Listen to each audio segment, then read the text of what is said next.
Hi everyone, welcome to THT, and today we are going to talk about the suspension announcement that FFG posted on their meta update stream. Yeah,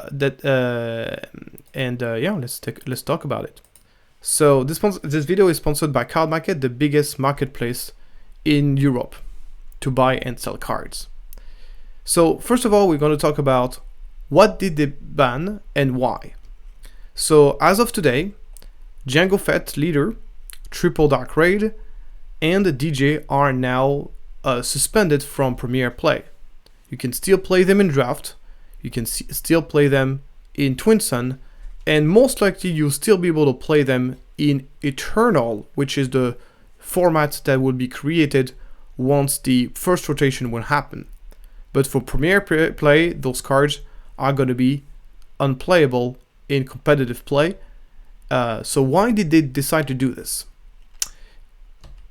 First of all, FFG didn't think Jango was a fair deck even without Triple Dark Raid. They probably realized that Triple Dark Raid was going to be a problem for the future of Premier.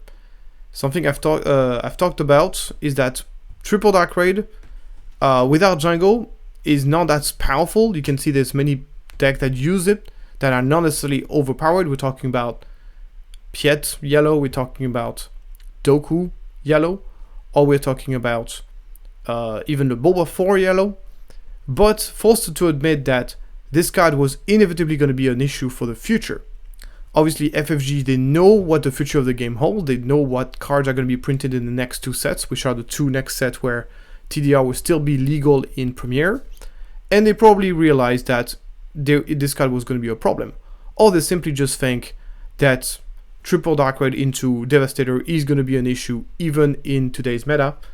I don't necessarily think that's the case, but I don't think TDR is necessarily a problem in Boba decks, but they basically thought otherwise, or maybe they think they're just going to be more pragmatic in the future for this card.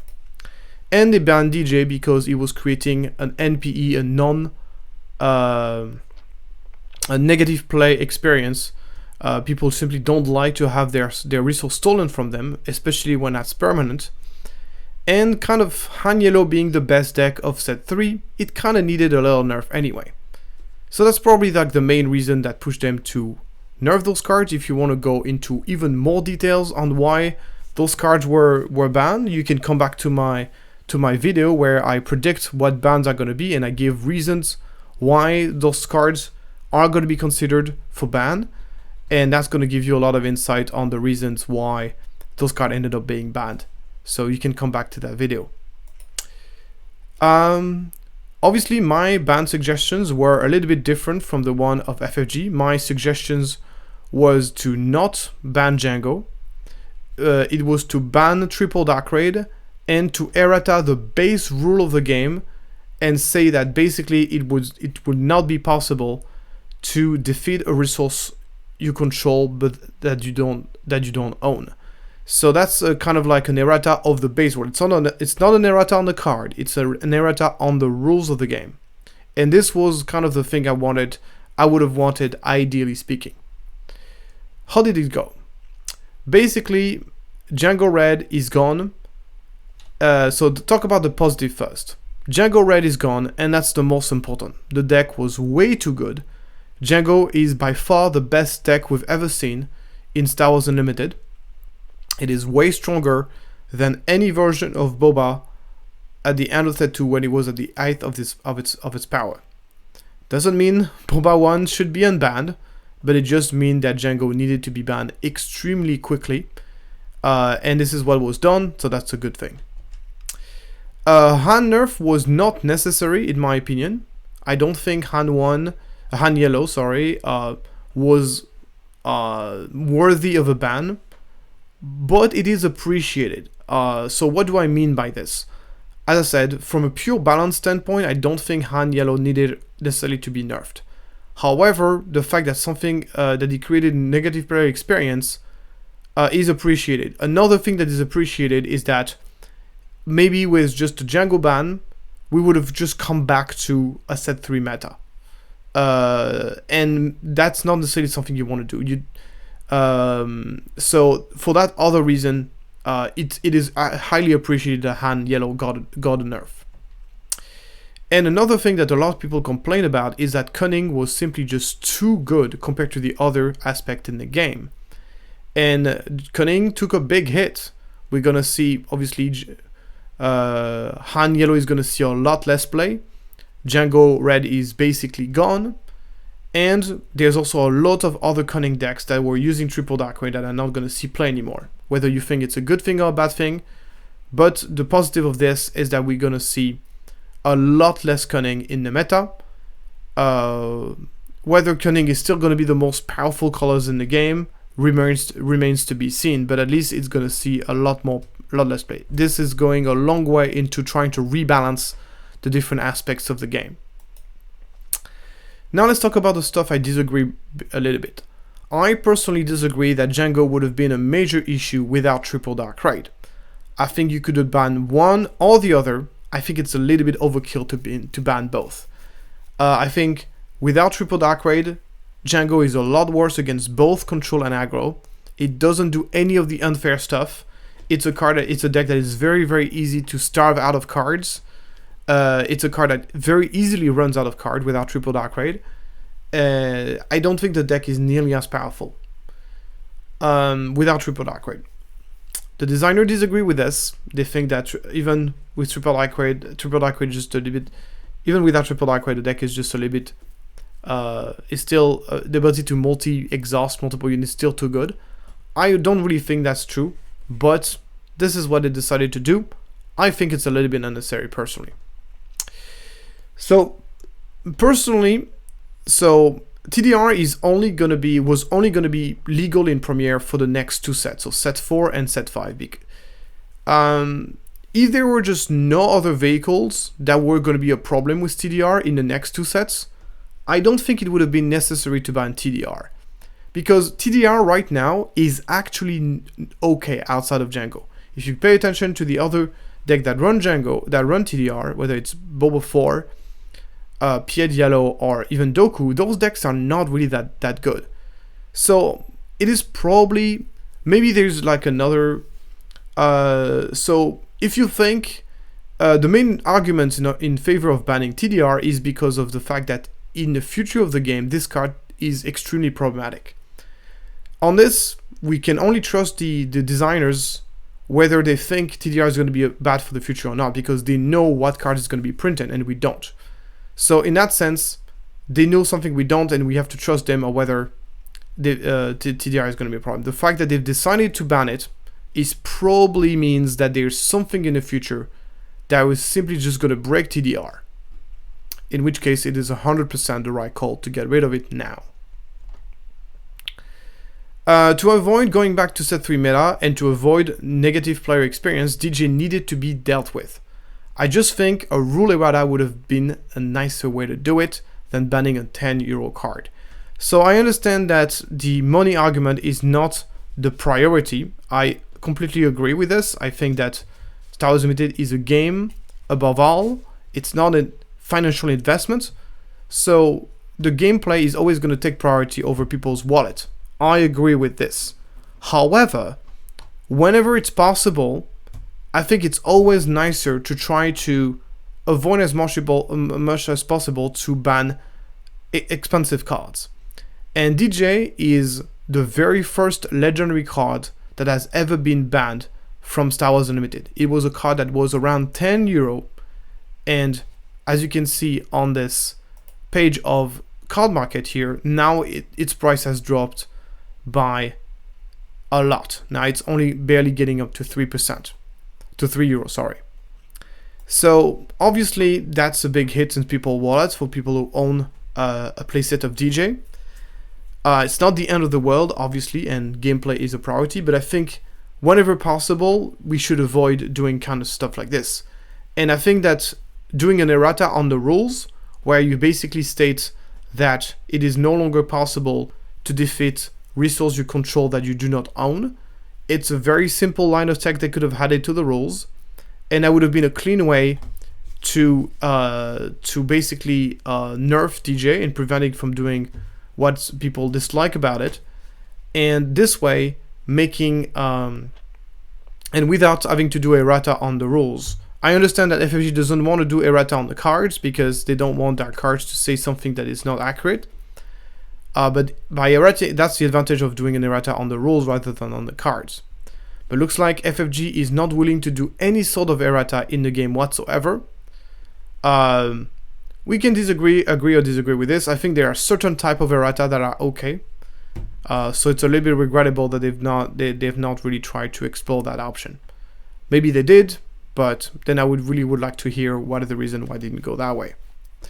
In any case, this is at the end of the day a pretty small criticism. For the most part, I'm pretty happy about the ban. I found the ban a bit heavy-handed, obviously, but it does exactly what I was hoping it would do. So overall, I'm satisfied about it, and I think those are good calls from FFG.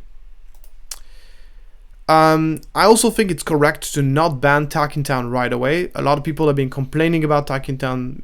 It represented such a too big of a part in the meta. But if you think about it, there's 3 decks that really use Tarkintown: Cad Red, Queenland Red, and Django Red. Now Django Red is gone, and Django was by far the most played out of 3 decks. That's a huge chunk of the Tarkintown decks that are basically out of the window. So obviously, Tarkintown is going to see a lot less play now because of. So let's see how the meta shapes up. If Tarkintown end up being a problem, I still think I still think that if you want to ban something out of Queenland, it has to be Tarkintown, in my opinion. So let's see how the meta shapes up, and we'll see if how it goes. But for now, I think it would be a little bit hasty to ban Tarkintown right away. We don't even know how the meta is going to change. Whenever you are doing bans, you want to be surgical about how you want to do it.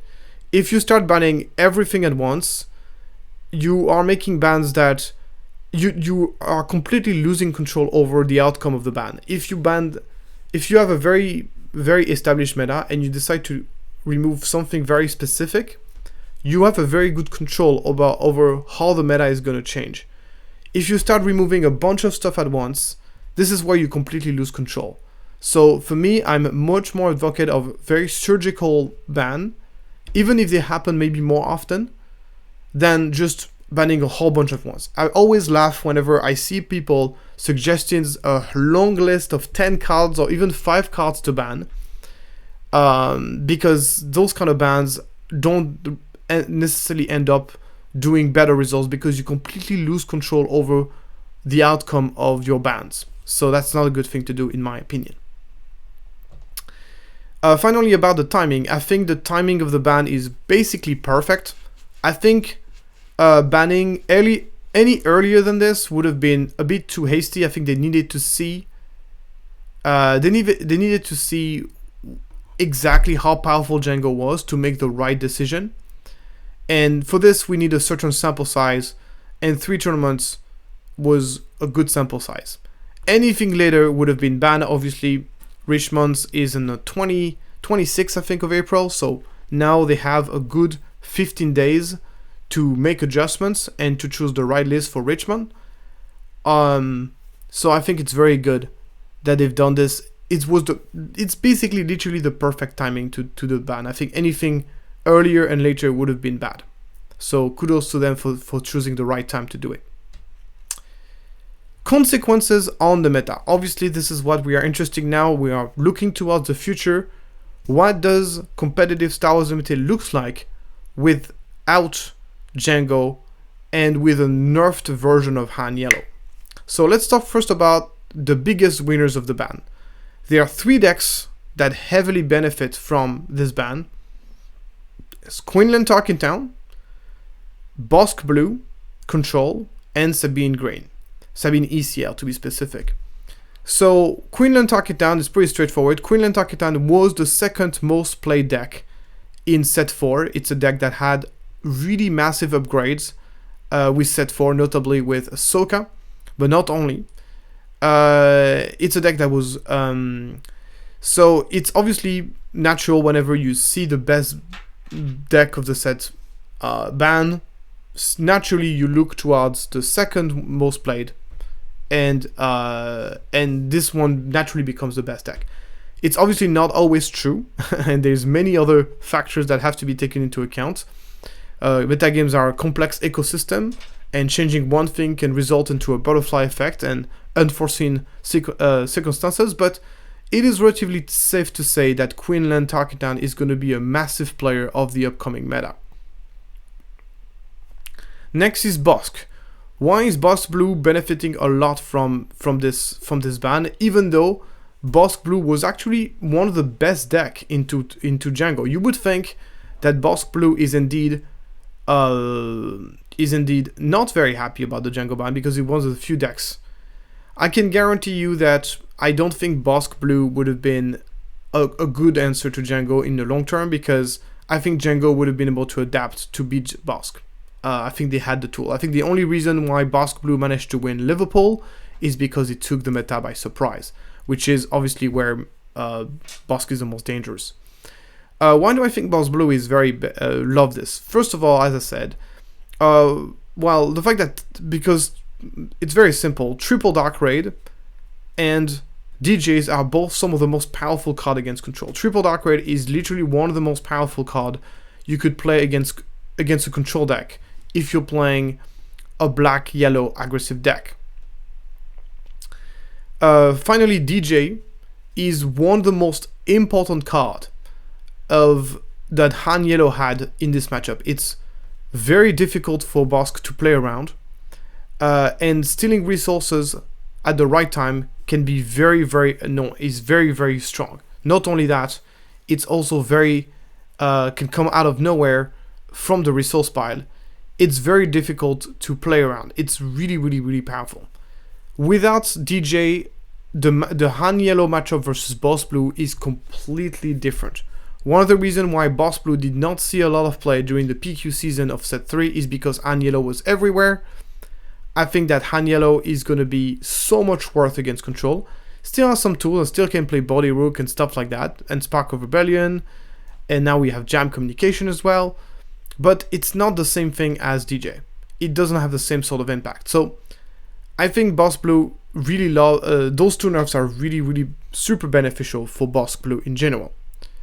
And then finally, Sabine ECL. Sabine ECL has always been a strong deck in Star Wars Limited. Actually, one of the it's the only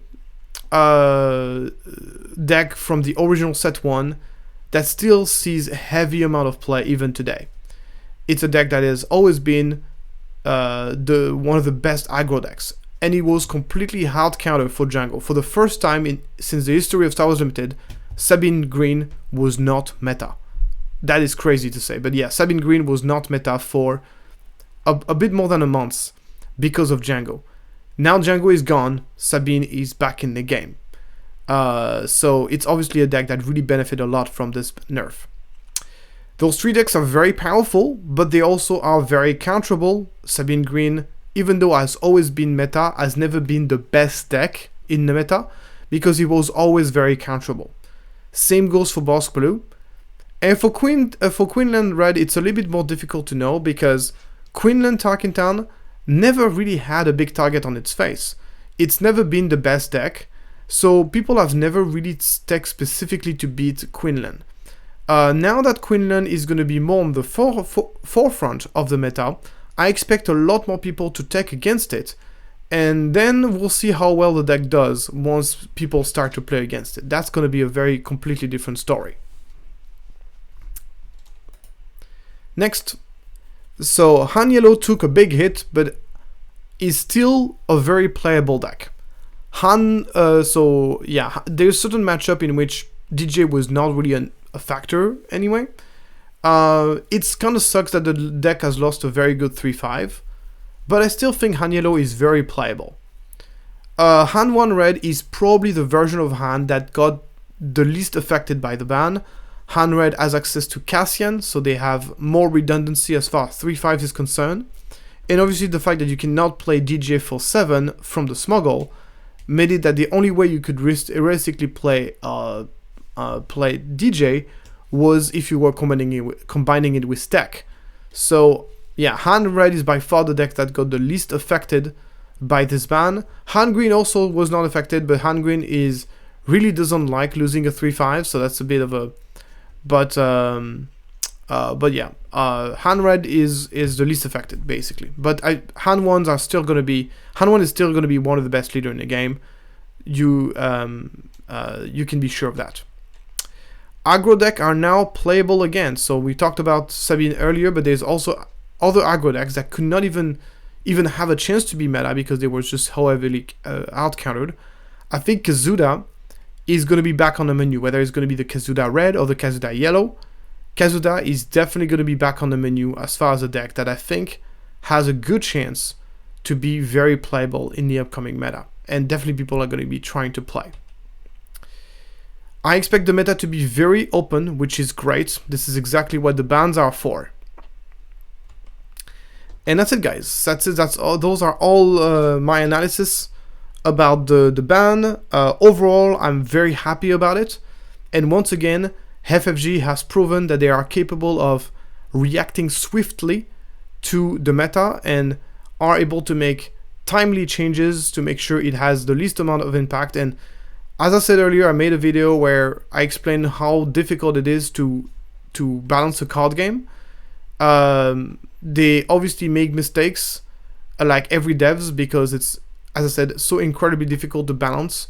So the best we can hope for is for them to be reactive, to be listening to the community, and this is exactly what they've shown so far. FFG is doing a great job at listening to the community and making changes in a timely manner. So I'll say a big thanks to the dev teams, and I'm really looking forward to see how the meta is going to shape up to be for the upcoming months. The tier 0 meta of Django is now a thing of the past, and the new meta is going to be super exciting with all the new set 4 cards, and I think we're going to see something very, very different than from set 3. Looking forward for that. And if you like that kind of video, please like and subscribe, and I'll see you next time for probably some deck techs of new decks that are going to be particularly interesting to look at now that Django is gone. Thank you very much, and I'll see you next time.